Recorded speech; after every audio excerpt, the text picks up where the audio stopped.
Hello, hello. Delivered early. You know. Delivered early. There we go. It's what you always want to hear. So this is going to be exciting. It's not often you get to meet in one mind someone who's got both amazing understanding of science, technology, and resources, and a kind of a heart for the future of humanity. Well, you can be the judge of that as we talk. But I just don't think it's that usual. And today, we get to listen to Mike Schrepfer. Now, Mike, you came in very early at Facebook, as it was then, 2008, I think. You were the CTO for a decade. Basically, everything that you love at Meta and none of the things that you hate were built by, by Mike Schrepfer. You left in 2021, I think? 22. 22. Now, you could have, at that point, bought a super yacht and spent the rest of your life sailing around the world with a harem of beautiful people. You didn't. Why didn't you do that? Oh my gosh. Because the purpose of life is to try to make it better for the people that follow you, right? And I like working, I like building things, and you know, it was really during the COVID crisis when I was sort of locked up at home and all the streets were shut down in California, and it made me realize that humanity is actually not bad when there's an acute crisis. We figure out how to muscle through and do that. We kind of stink at solving slow-burning, slow-boiling problems. And climate is one of these slow-burning problems. And watching people suffer from an uncontrolled thing we had nothing to do with is frustrating. Watching people suffer from something that we can stop is intensely frustrating to me. And climate change is one of those things. There are a number of things we can do in our lifetime to, at a minimum, severely reduce and limit the suffering of people in future generations. So that seems like a better way to spend my time than whatever you described I was supposed to be doing. So we are the frog in this saucepan of water that's slowly heating up, and we really shouldn't be. We have access to non-frog-like things like science and forecasting and imagination and creativity and teamwork. You have brought, I think, a unique mindset to your thinking about climate, and it's embraced both your philanthropy and your investing. How would you frame that mindset? What makes what you do a little bit distinctive? Well, I've spent a 25-year career in tech, and I've been through, I went to college in the launch of the World Wide Web, and so I remember this. And I went through the dot-com boom and started a company then, and saw the shift to mobile and built huge data centers, and then in 2013 built the AI research lab at Meta, Facebook, that now releases Llama and a bunch of these big open source models. And so I kind of got to see several big technological transitions.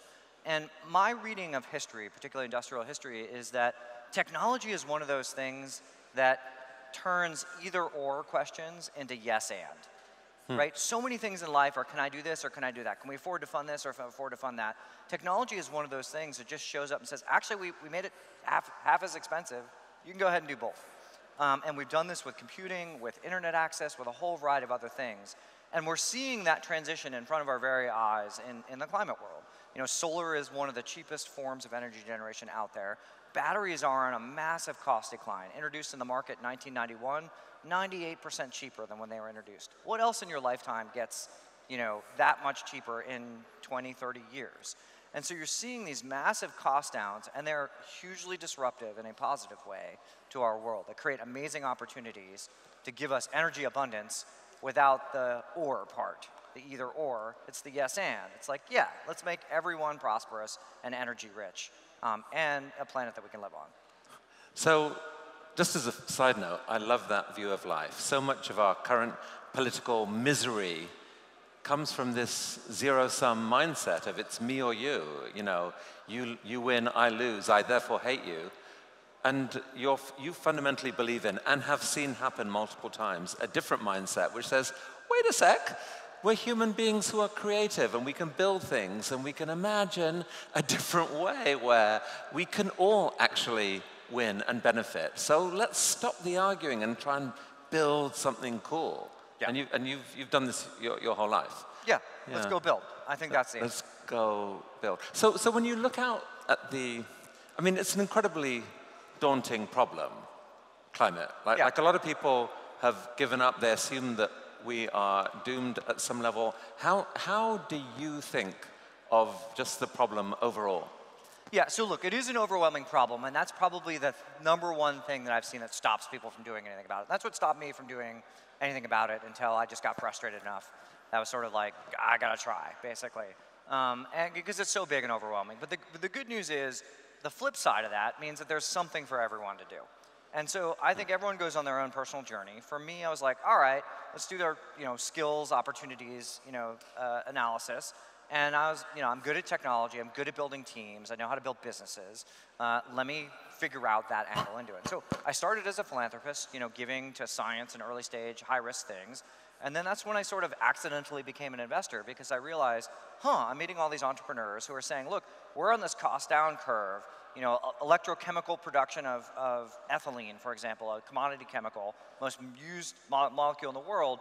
It's like right now it's much more expensive than doing it the dirty old gas way. By the time we get to full scale, we're cheaper.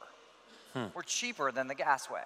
So that's our basic business model. I'm going to sell things cheaper than my competition. Oh, and by the way, this is what like a whisper is like, and it's good for the planet. And so it's like, I kept running into these businesses that are fundamentally better because of technology than also happen to be good for the planet. And that's where kind of my energy went. So I want to come back to the business side in one sec, but just to give a flavor of how your mind works, talk for a minute about what you did philanthropically in regard to glaciers. This is very recent. I mean, so the first very big project I did in philanthropy is focused on carbon removal, and then we got very focused on nascent forms of ocean carbon removal called ocean alkalinity enhancement, which has a probability for very high scale, very low cost removal. And then as I started looking at other things, I realized, one of the challenges we have is because of warming, glaciers are moving, and when those glaciers hit the ocean, they cause sea level rise. And so there are ideas out there to try to look at, can we both better understand that and sort of narrow the error bars? But for anyone who's read Ministry of the Future, there are some, interesting, credible ideas on can we slow that process?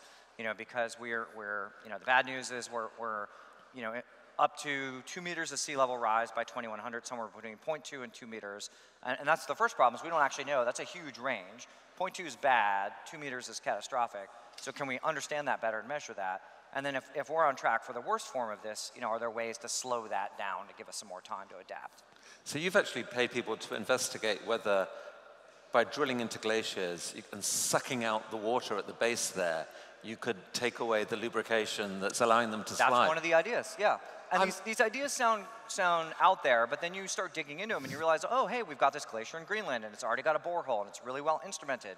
So all we got to do is drop a pump down there and see, like, how effective would this be? Can we write this down on paper? And a lot of where I put my time is like, we have these error bounds, which like, we have no idea whether this could work or it could be astronomically expensive. And my specialty is like bringing it into this and saying like, okay, it's both doable and here's about the cost.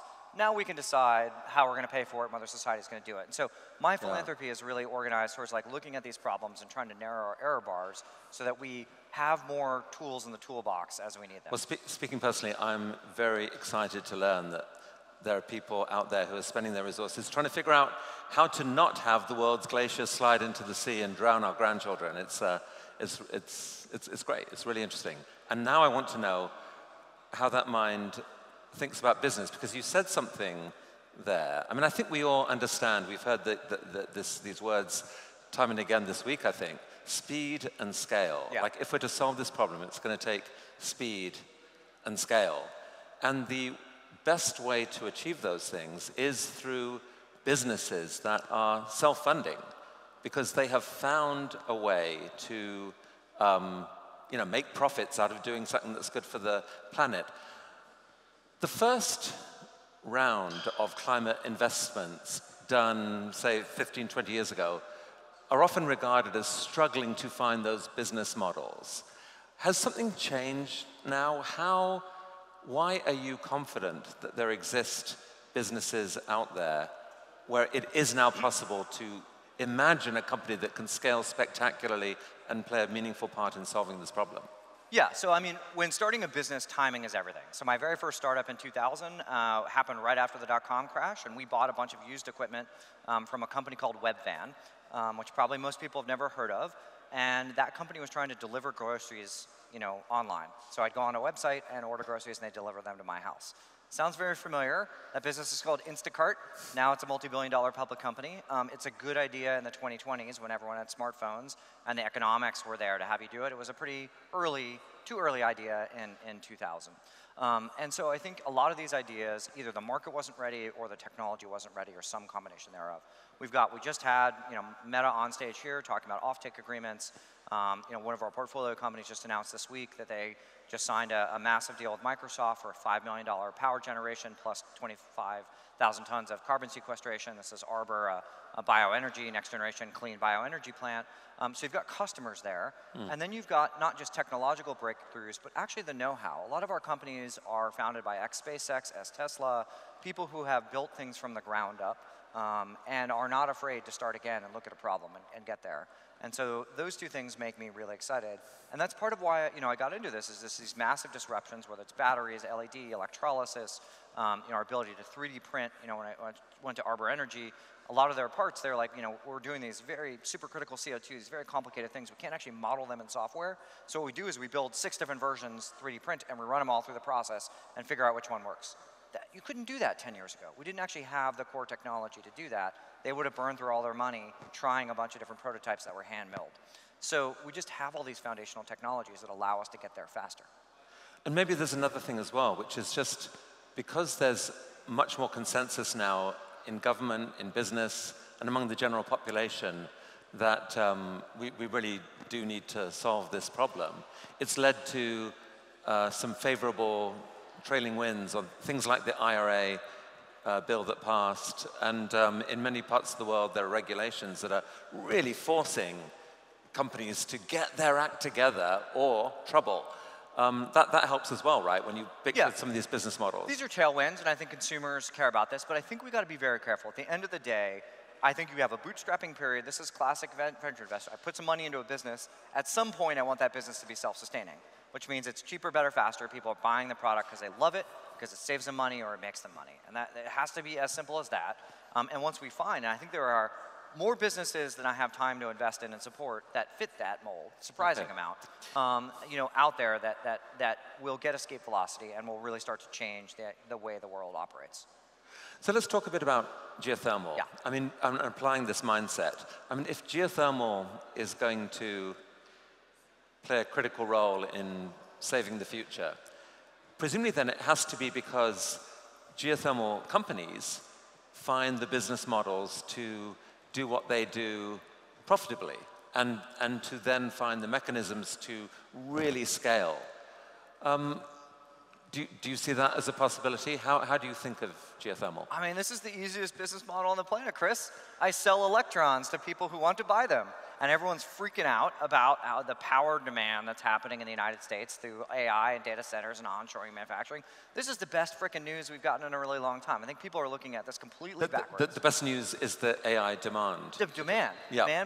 So what you're saying is I got a lot of new customers who have a lot of money and are technically savvy, and we're going to build a lot of new assets to generate energy, so we have the chance to build cleaner assets. Like, this is a lot better than a stagnant grid where I've got to replace old stuff and that's already been depreciated, et cetera. And so when you look at that mold, you say, like, okay, where am I going to get power? Obviously solar is great, but you need to back it with storage if I want 24/7. That's currently very expensive. A lot of folks, including some of our companies, are trying to make that cheaper. But geothermal has a chance for 24/7 consistent power. I build one of these data centers. I pack it with chips that cost $30,000 each. I'm going to want to run that thing all the time. I can't be offline for half my day. And so geo has that possibility. When you talk about technical trends, Cindy and others from Sage talked about it in the earlier panel. We drill, 20, 30,000 wells in the United States a year. I think it's pretty underappreciated the amount of technological innovation that's been happening in drilling, and how you could just take that and say, hey, instead of drilling for oil and gas, can I use that same technology and use it for geothermal so I can do it in more places than we could before? And that's a really tried and true playbook. It's like, we used to only be able to do this in this specific geography. Can we expand that a little bit And then it's like, oh my God, now I can site this thing right next to my factory or data center and just have power go from here to here rather than some far off distance through a power line I've got a permit. That sounds really good. So I think there's a lot of opportunity here. I was just talking with Cindy off stage and asking her about the different economics between drilling for oil and gas versus drilling for heat. And she said, well, you might get short term, you might get a greater benefit for drilling for oil and gas, but when it's gone, it's gone. A geothermal well, in principle, is forever.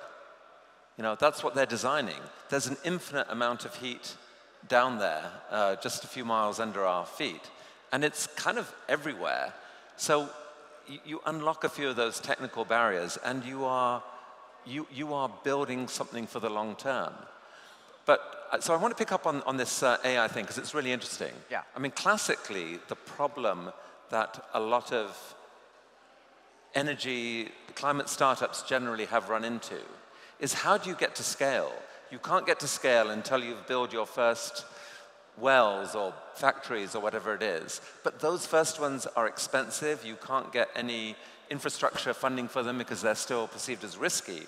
And so all these companies face this valley of death where they can't get the funding they need. And it's only after you've scaled, after you've done your 10th, 12th, 15th well, that the cost economics really come down. So in that context, the role that AI demand could play here is really, really, really interesting to me. I don't mean to name drop, but oh, I guess I do. But I had a really interesting conversation with Demis Hassabis the other day, where I asked him, how would AI help climate? And he gave some very legitimate answers on, you know, it can solve some of the missing science, etc. I said, but actually, the insane demand for electricity that you're creating may turn out to be just the hook that these companies need to pull them through the valley of death. And this is kind of what you're saying, is that because the grid can't satisfy their energy, certainly without relying on dirty energy, which the companies say they don't want to do, for a period of time, there's some level of premium pricing that they may be willing to pay as these companies scale up. Yeah, if you were an alien visiting from outer space, you'd be very puzzled by how the market works in the world here, because I'd say people are happy to plow $6.5 billion into an AI startup for belief in the future that there will be a profitable business model. And then I go one step behind and say, like, I'm going to sell that company power. And you're like, whoa, wait a second. I don't know about this. You know, do you really have a market for this technology?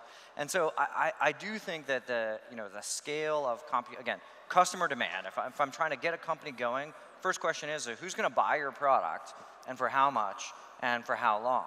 And I think this massive increase in electrical demand sort of soundly answers that question. And you see Meta up here, you've seen Google and Fervo, and others saying that, look, if you can deliver this power, I will buy it from you. And that is something you can then take to investors and say, like, now what you're underwriting is not a double risk, because most of these things are, it's like, I got a technical risk, nobody's ever done this before, and then I hope when I do it, people will buy it.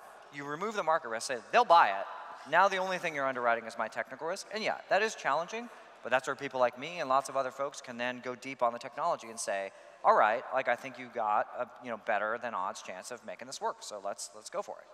So talk a bit more just about, I don't think everyone realizes just the coming scale of the AI build-out. I mean, the numbers take your breath away. You know, typically, I think, like, data centers as we know them have been round about, what, 100 megawatts at most. Megawatts, yeah. But what's coming is maybe the gigawatt data center, and there are stories being floated about 5 gigawatt AI factories being assembled with like a couple million of these crazy expensive chips in them. Basically, you're talking about an artificial brain being powered by the energy that it takes to power New York City.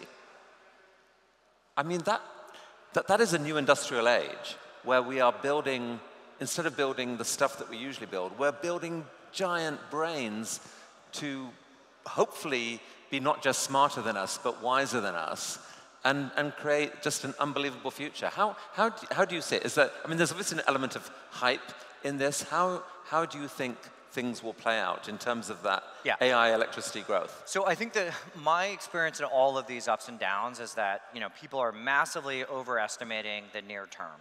And I think a lot of these projections are probably a little overblown, and there's going to be a lot of disappointment in the investor community in AI over the next couple of years as these companies sort of sort themselves out, and there's not that many winners.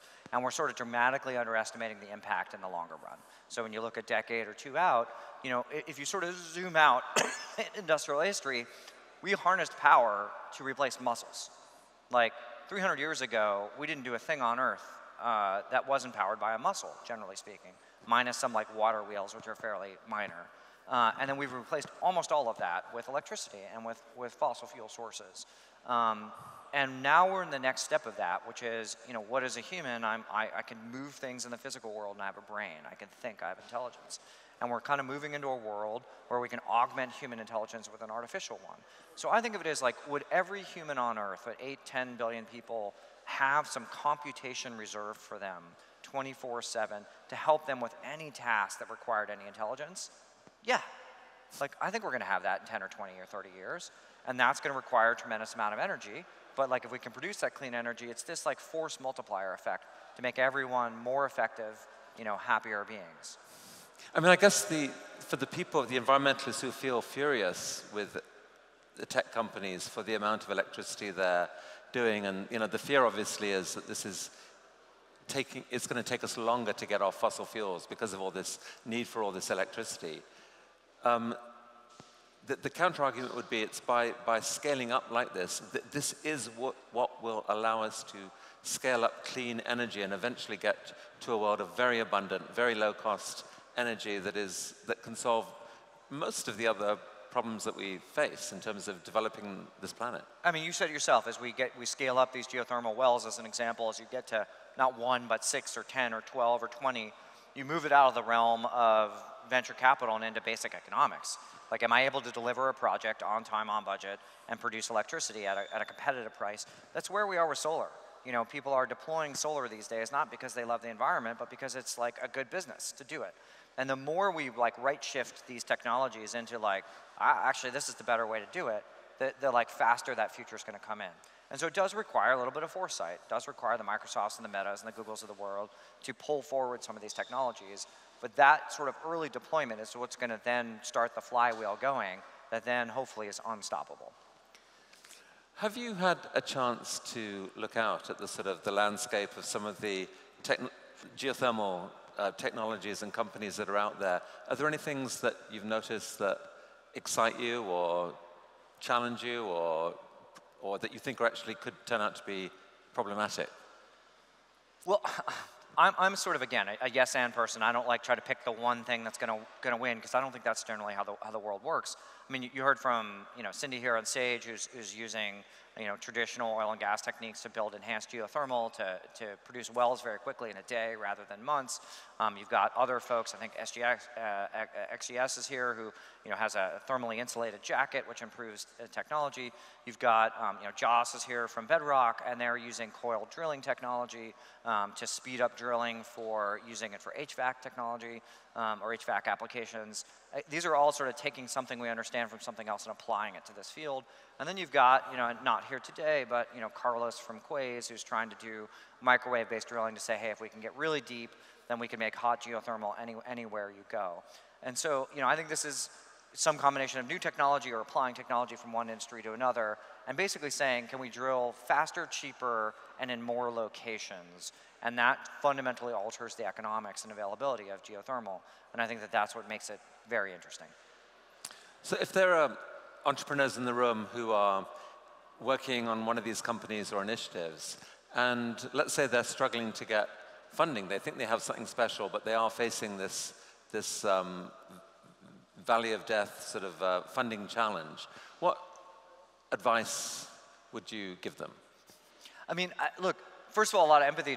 As a former entrepreneur, for anyone who hasn't done it before, it's completely irrational business as much as it's like lionized. You're mostly doing something where almost everyone tells you you're going to fail all the time, or no, or someone else is doing something better. So, the first thing is just like a huge shout out to everyone there who's trying, because that is fundamentally, if you look at what makes the US and the world work, most of the top companies, on the S&P 500 didn't exist 50 years ago. And so it does take a new set of ideas to get out there and get going, and that's where entrepreneurs are going to take us. The business of starting a company is solving multiple hard problems at once. Everyone's going to say, prove X, Y, and Z. We need to have a customer signed and say that when we build it, we'll there. We need to de-risk the technology as fast as possible.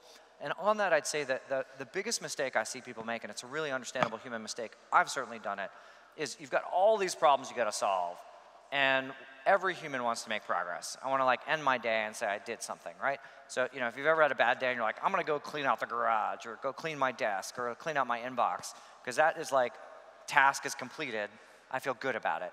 But it's not the most important, hardest task. I think you got to really run at the hardest, most difficult technical problems. The companies that I really admire are the ones where the founders have stack ranked their technical risk, and they're going at them in order of the hardest and most important problem first, and then I get to the trivial crap later. Because then you're proving to people look, all right, if my issue is durability, how long can the well last? My question is always, how fast can you get data that proves the skeptics wrong? What's the cheapest, dumbest experiment you can do to make this work? And my favorite company is all right, we went to Home Depot and we bought some stuff and we put it together in my backyard and we figured it out, and then we're going to do that in the ground. So, and I think you just got to get out there and try. Speed to data is the #1 thing that you talk about, speed and scale, that separates the successful companies from the not successful ones. So, find those hardest problems and run at them as fast as you can, and it's usually faster than you think you can get there. One of the things I've noticed in quite a few companies is that they're using digital twin technology in quite powerful ways, which is the detailed simulation of something as complex as, say, an under the surface geology, to try to demonstrate the economic viability of what they're going to build before they've built it. How powerful is that? Is that an important technique to do? On the surface, it seems plausibly incredibly important. It's easier to simulate than to do. Yeah. But what would you say to someone who wanted to develop that technology or that? Yeah. Yeah. I mean, so look, I put this in the category of any time you can get the cheap prototype done, do it. And if the cheap prototype is in software, great. I think you want to validate it. One of the companies we've invested in is called Panthalassa. They're doing offshore and wave power. But one of the things that's impressive about them is they'll show you fluid simulations of here's how our thing's going to behave, and let me show you a scale model in a tank, and then let me show you the real one out in the ocean. And it is within our models by plus or minus 1%. So then when I tell you this other thing that we have in version 3, I have the simulation for it. I'm pretty sure it's going to match the simulation. That, as an investor, is a really comforting thing, because you're saying not just I did a simulation, but I did the simulation, then I verified it. And I verified it again the cheapest possible way. We did a scale model. We did a small test. We're testing just this one attribute. So I think that there are often creative ways, and honestly, this is where, again, the entrepreneurial spirit, I see people coming out of Tesla, out of SpaceX, figuring out, all right, what's the Iron Bird version of this that I can do on the ground really quickly, rather than waiting 3 years to see whether my thing works. One of the things that I think some people run into in this space is, with potential investors, let's say, or even, employees that they want to hire, there's a close contact with many aspects of the oil and gas industry.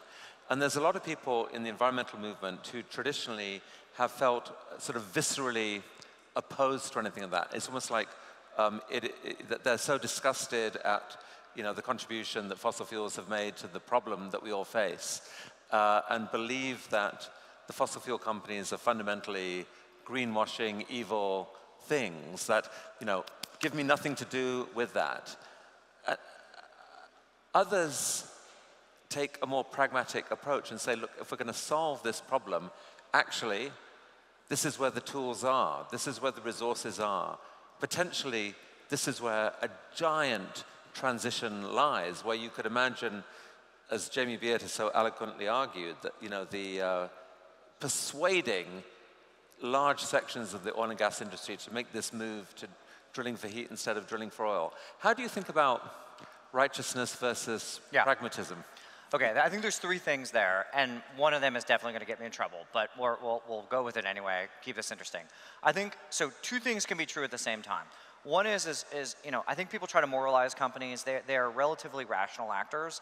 The business model of oil and gas right now is resource extraction and selling. It's a great business, and while they can continue to do that, they're going to continue to do that. So I think that's where if you look at where they spend their CapEx, it's dominantly there. So that's what they're going to go after. At the same time, you have to respect the technology that's been developed there and say, like, they've developed an amazing set of expertise, an amazing set of technologies. So the way I think about it is, let's take that technology, that expertise, probably in the form of former employees, out of those companies and put them into startups and get them going on this technology. Because the only way we're actually going to get the attention of any big company that I know of, having worked at many big companies and startups, is kicking their butt in the market. Once it starts showing in their bottom line, then they'll start paying attention. And I think that's going to require some startups to hit some really big scale, and a bunch of the leaders in these oil and gas companies say, what the hell happened? How come these guys are doing this? We've now got to get into this business. And all along the same time, having deep respect for the technology and the people who have built those things, and figuring out how to leverage that to make this transition happen. That's really interesting. So it's almost like if you take the automobile market as an example, what I hear you saying is, just as Tesla arguably accelerated by at least a decade, maybe two, the shift to electrification of automobiles basically by scaring the incumbents. They talked a good game for years. They didn't do anything much until they saw Tesla exploding in size and valuation, and thought, we have to do this. And now it looks like that process is unstoppable. By 2050, on most forecasts, the large majority of new cars sold will be electric. So you're implying that something similar could happen here, and that the task for these geothermal startups is to get to the point where we really get the attention of the oil and gas majors. Every company pays attention to their bottom line. It's the easiest way to get their attention.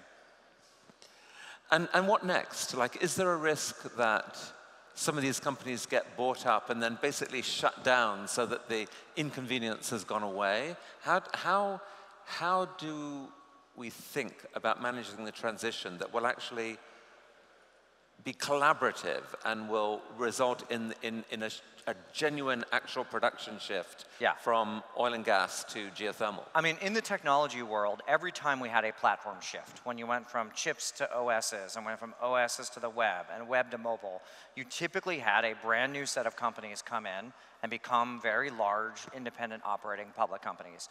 Google didn't exist, in the mid-90s. And then when the web came around, Google became a major player, and now is a major player in many other things. Apple is one of the few that survived these transitions, and they've made it into mobile. And then we have a whole raft of new companies, whether it be Uber or Airbnb and others, that just didn't exist in the early 2000s.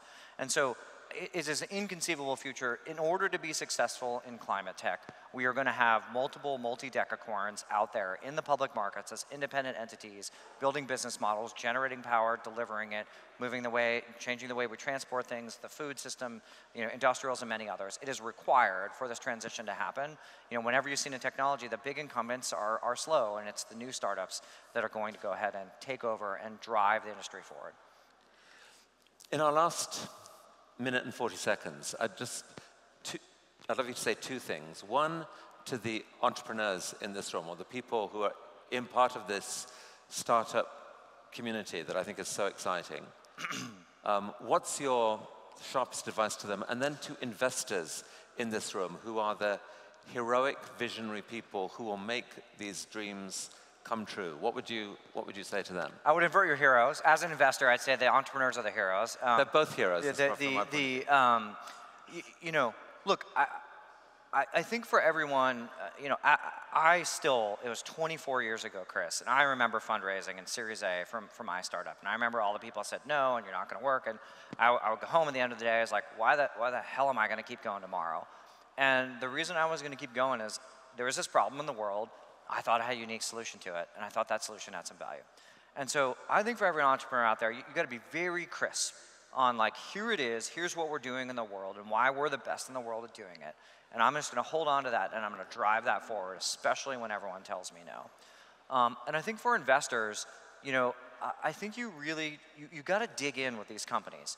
You can't invest on vibes and momentum and buzz. You got to say, what we do is we try to tear apart the fundamentals and say, like, all right, if you succeed and get scale, are you fundamentally commercially advantaged? Are you cheaper, better, faster than what's out there?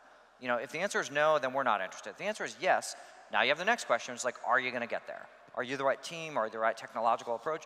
And there's a bunch of bets you're going to make along the way. We believe in this team. We believe there's some technical risk, but we think you can solve it. And so for every investor, it's like every investment involves risk. Fundamentally, you just got to pick your risks and then be willing to make them. And then once you make those bets, like roll up your sleeves and help those entrepreneurs. That's what I love doing. Right before this, I had lunch with one of our portfolio companies. Just get in there and I describe it as I'm trying to put my thumb on the scale a little bit so we get some breakout decacorn climate companies, and that's going to get FOMO going for everyone else. We're like, wait a second, why am I not investing in this sector? Looks like a lot of people are making money, and then we're off to the races. And that's the game we're playing.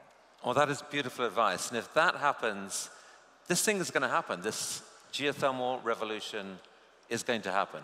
Mike, thank you, Trevor, thank you very much. That was great.